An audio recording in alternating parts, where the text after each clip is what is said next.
Hi everyone, it's Alan. I'm the chef here at St. Joseph's Hospice, and welcome to our very first online Connected Through cooking class. We hope this is the first of many, and my goal is to really just engage you in terms of food. Hope that we can have a good time along the way, and hope that you can learn something as well. The first thing that we're going to start with is just some very basic information just around some of the tools of the trade and proper setup in your kitchen. You notice I have a cutting board in front of me, and underneath that cutting board I actually have a damp cloth. And the reason for that is that if you have a cutting board and it's just on your counter, sometimes the cutting boards can be a little bit slippery, and the last thing you want is for that surface to be moving around while you're cutting. So I do find it very helpful if you have a board like this, put a damp cloth or paper towel underneath, and it helps really just secure your cutting board. In terms of some of the other basic tools that you'll be using throughout these Connected Through cooking classes, I just wanted to talk about just a few of the different knives. Very often you'll see people who have a knife block absolutely just loaded full of many different knives, and very regularly people don't use all of those tools that are in that knife block. My sense really is that there's really only about 3 or 4 different knives that you need to be successful in a kitchen, and those knives would include your chef's knives. So these are both chef's knives. One is slightly bigger than the other. This is your real key tool in the kitchen for a lot of the cutting and chopping that you're going to be doing. In addition to that, you have a paring knife. So this is great for some of your small cuts, and I'm going to be demonstrating some of that in a few minutes. And then the final knife that I like to have in my kitchen is just a simple bread knife. This is really good, obviously, for cutting bread, but also excellent having the serrated edge for cutting things like tomatoes, certain vegetables and fruits that have sort of a bit of a tough skin on it. Can be a little bit difficult to get through with a paring knife or a chef's knife, and you'll find very often that the serrated edge on this knife is very helpful. So those would be the 3 key knives that I use on a more regular basis. Another tool that's very important is your honing steel, and a lot of people mistaken this for a sharpener.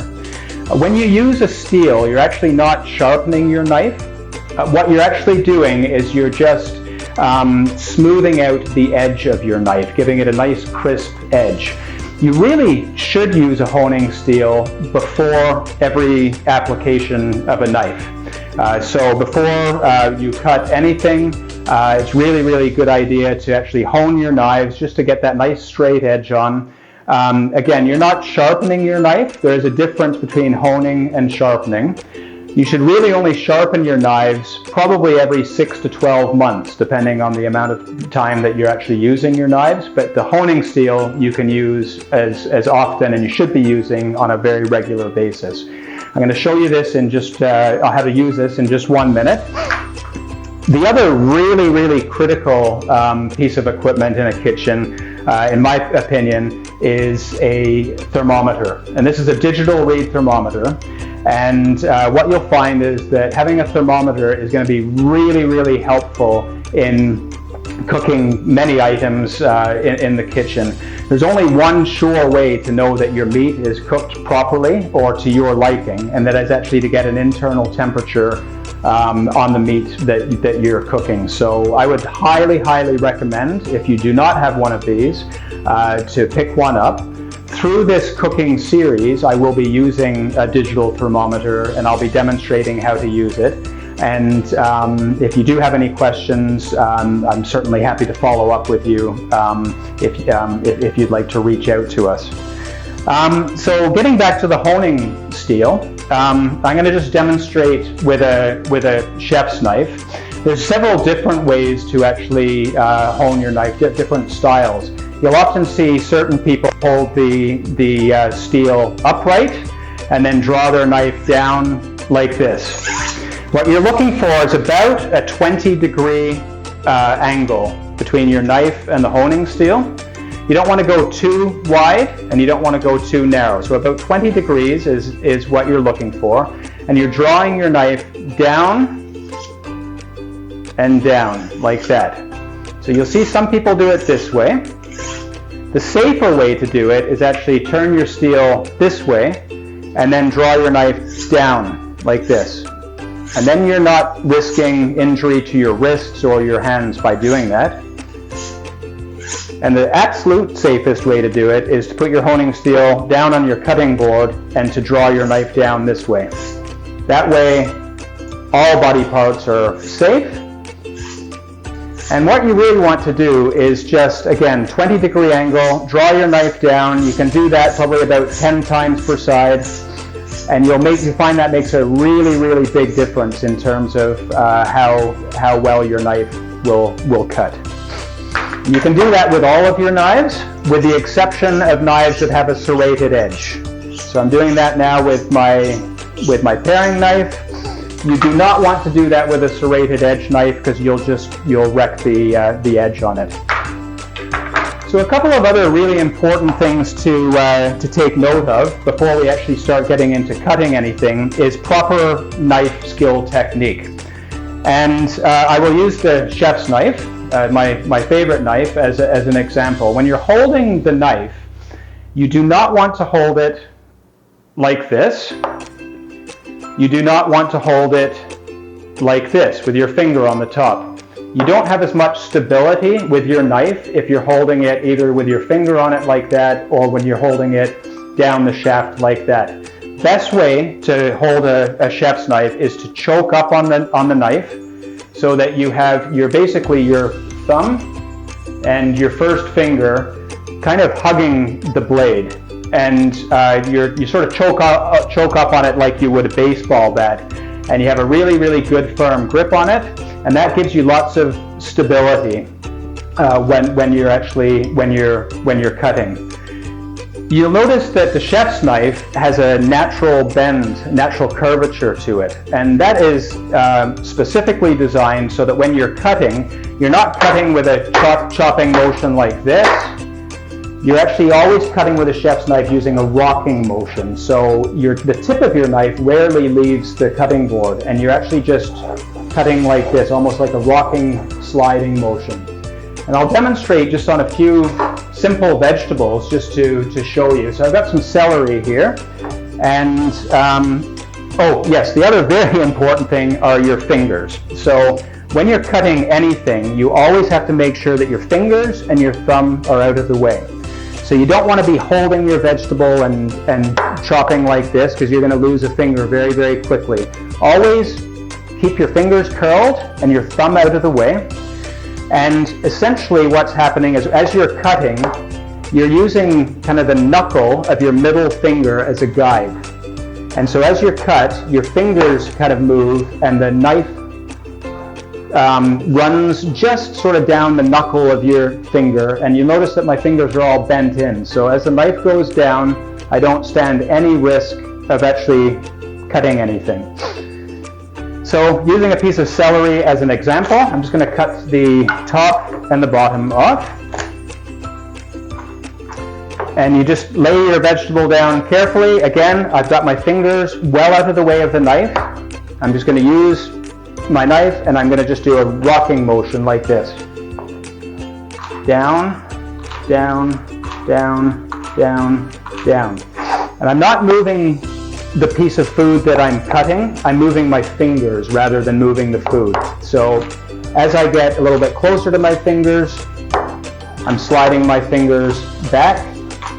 You notice where my thumb is? Right at the back. And then as you get a little bit more confident with it, you'll get a little bit faster with it. So that's celery. Now we'll move on to carrot. And one of the other really important tools is having a very good vegetable peeler. There's a couple of different peeler styles. There are some styles that you draw towards yourself. I like this style. It's just my preference. One is not better than the other, but essentially you just kind of run it down the length of the carrot or whatever it is that you're peeling, Nice long strokes. Get that nice and clean. We'll get rid of our compost. Again, we're just going to chop off the bottom, chop off the top. Now this time I'm going to cut the carrot lengthwise. And this is a really long carrot, and so it can be a little bit dangerous if I start trying to cut it lengthwise this way, because I've just got a lot of carrot to work with and I want to make it safe. So I'm going to just cut the carrot in half like that, and then I can just hold the carrot between my fingers like that, fingers out of the way, and then chop down. And then you have a nice flat surface. That carrot's not going to roll anywhere. There's nothing worse than trying to chase a vegetable around your cutting board as you're cutting. It's much, much safer. There will be times when you'll want circles of carrots, but for this purpose, I've cut the carrot flat, and then again, I can then use that rocking motion, fingers out of the way. I can also, if I want to get creative, cut my carrots on a bias, so you get a longer, different shape. And so you'll start being able to get a little bit more creative with your cuts once you get comfortable with this. Okay.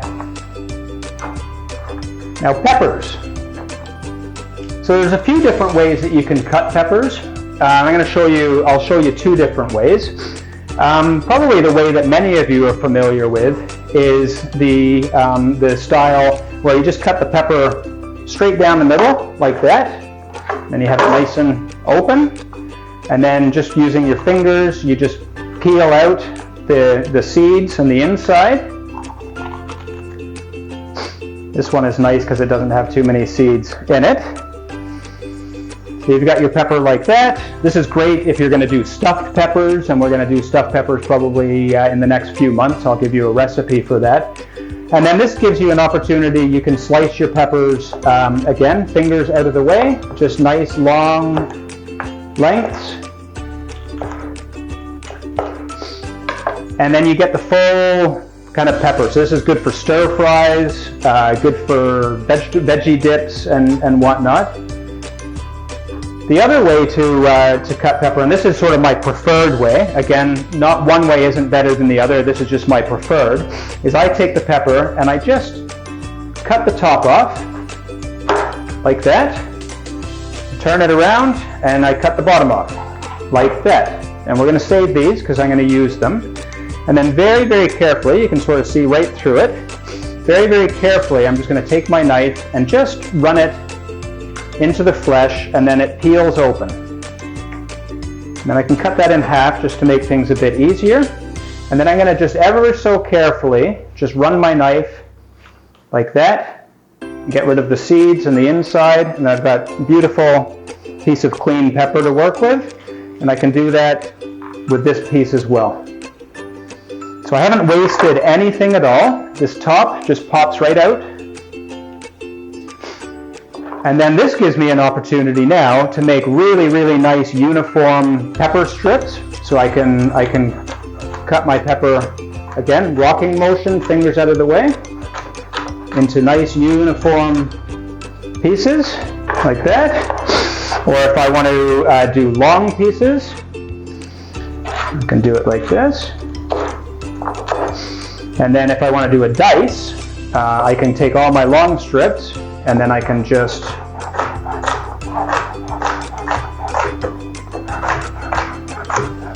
do that. So you've got different styles, and then these pieces are perfect. You can just cut those up however you like. So you can see you can get lots of different cuts of pepper just by using that particular technique. Okay, so moving along now, we're going to do onions. And onions can be a little bit tricky for certain people. But this is just a regular yellow onion. And I'm going to simply just cut the bottom off and cut the top off, like that. And then what I like to do then, unless you're doing onion rings where you'd like to keep the onion whole, maybe I'll show you that. So if you wanted just onion rings, You're going to just peel the skin off, like that. And luckily I haven't started crying yet. And then so for onion rings, you think about the onion just being sort of circular this way.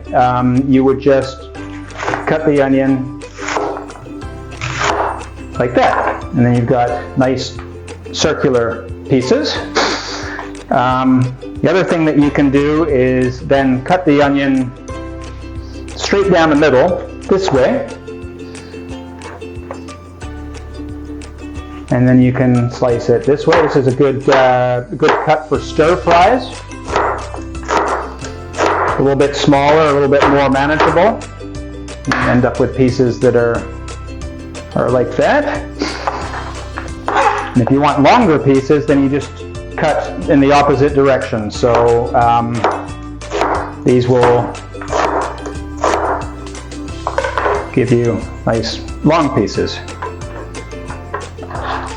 Okay, now, so to dice an onion, I've seen this done many, many different ways, and it can present a lot of challenges to people. It can get a little bit finicky. But I'm going to show you the easiest way. It's going to take a little bit of practice to do this, and I just suggest that you take your time, be safe, because this is one of those things that if you're not careful until you sort of master it, it can be a little bit tricky.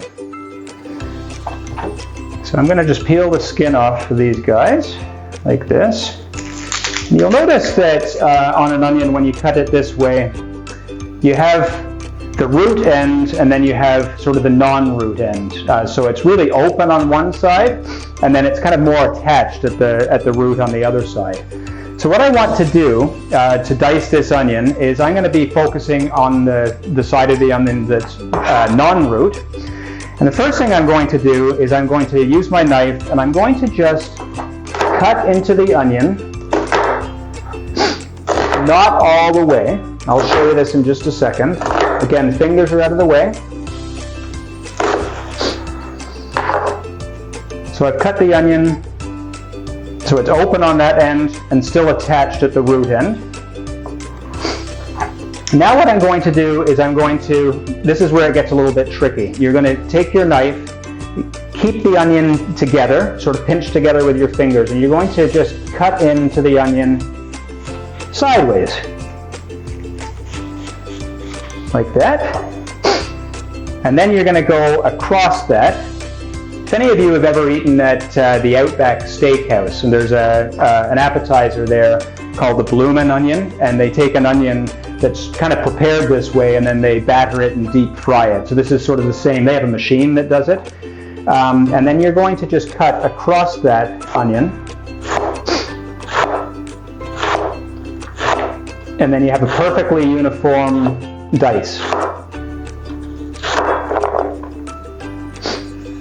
All right, so that is really, and you're going to end up with a few little odd pieces, and when you end up with the odd pieces like that, you can just cut them to your liking.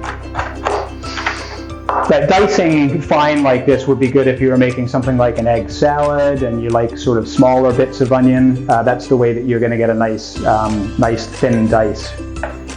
Fine dice, I should say. And we'll just get rid of this, and I've got one more thing to show you.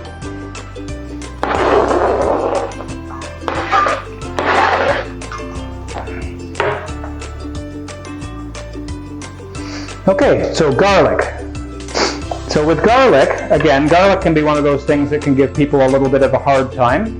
A lot of it is just trying to figure out how to get the outer coating off it.